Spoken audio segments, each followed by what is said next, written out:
আসলে টাকা দিয়ে যদি সুখ হতো তাহলে তো এত ডিভোর্স হতো না।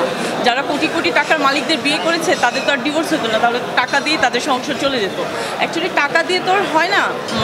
আমার যে আমার জীবনসঙ্গী হবে তার সাথে আমার মেন্টালিটি বলেন সব কিছুর একটা মিল থাকতে হবে, ভালোবাসা থাকতে হবে, রেসপেক্ট থাকতে হবে, দেন টাকা তো থাকবেই। মানে যারা যেহেতু আমি ফটোশ্যুটের কাজ করবো, র্যাম্পে কাজ করব, তো পরে একদিন আমি বাইরে যখন যাই ব্যাংককে, তো তখন হুট করে মাথায় আসলো যে আমি টাং পিয়ার্সিং করবো। তো হুট করে চিন্তা করা, হুট করে করা। এটাকে ব্যাংকক থেকে করিয়েছেন? জি। কীরকম কষ্ট পড়েছিল? এটা অ্যাকচুয়ালি আমার খেয়াল নেই, অনেক বছর আগের কথা, তো তখন তো হয়তো কস্ট খুব একটা ছিল না, কমই হবে। এই জন্য জিভের কোনো ইফেক্ট হয় যে ফুলে যায়, ব্যথা করে? না, ওরকম কোনো প্রবলেম নেই, যেহেতু আমার কোনো অ্যালার্জির সমস্যা নেই স্কিনে, সো আমার কোনো প্রবলেম হয় না। কথা বলতে একটু সমস্যা হয়? কথা বলতে সামটাইমস হয়।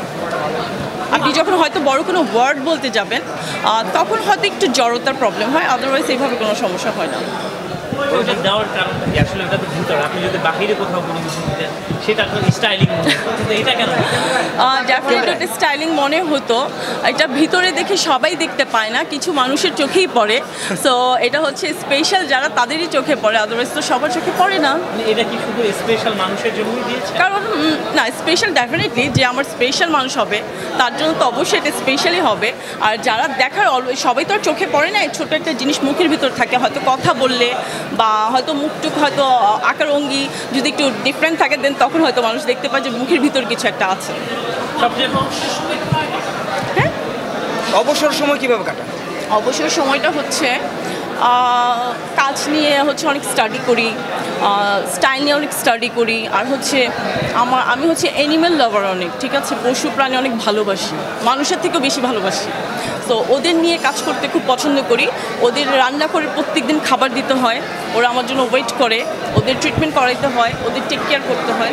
তো এইভাবেই সময় কাটে। সেটাকে আপনি নিজেই করেন? আমি নিজে করি, নিজের হাতে রান্না করি প্রত্যেক দিন, ওরা আমার জন্য ওয়েটও করে। জি,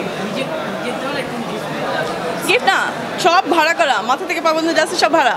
এটা হচ্ছে স্পন্সর।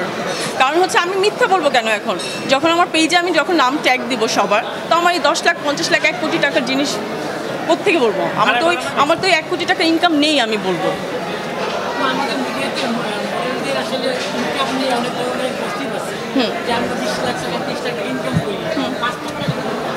বাস্তবে আমি বলবো আসলে 20 লাখ 30 লাখ টাকা ইনকাম সোর্স নাই হলে তো আমারই থাকতো, তাহলে এগুলো সব আমার নিজের টাকার আর্নেরই থাকতো। তো এটা হচ্ছে লিমিটেড ইনকাম, যেটা হচ্ছে আপনি হ্যাঁ নিজে চলার মতো, নিজে ঘুরতে পারবেন, নিজে পোশাক পরিধান, নিজের জিনিস কিনতে পারবেন। যে আমি বলবো যে আমি 50 লাখ টাকার গয়না কিনতে পারবো, সেটা পারবো।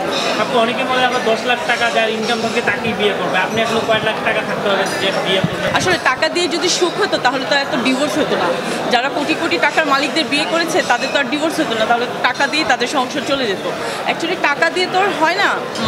আমার যে আমার জীবনসঙ্গী হবে তার সাথে আমার মেন্টালিটি বলেন সব কিছুর একটা মিল থাকতে হবে, ভালোবাসা থাকতে হবে, রেসপেক্ট থাকতে হবে, দেন টাকা তো থাকবেই। মানে যারা আমি তো অ্যাকচুয়ালি জানি না, হয়তো থাকে না, অনেক মানুষের অনেক পছন্দ থাকতেই পারে, কারো 10 লাখ কেন কোটি টাকার মালিককেও পছন্দ হতে পারে, এটা যার ব্যক্তিগত ব্যাপার।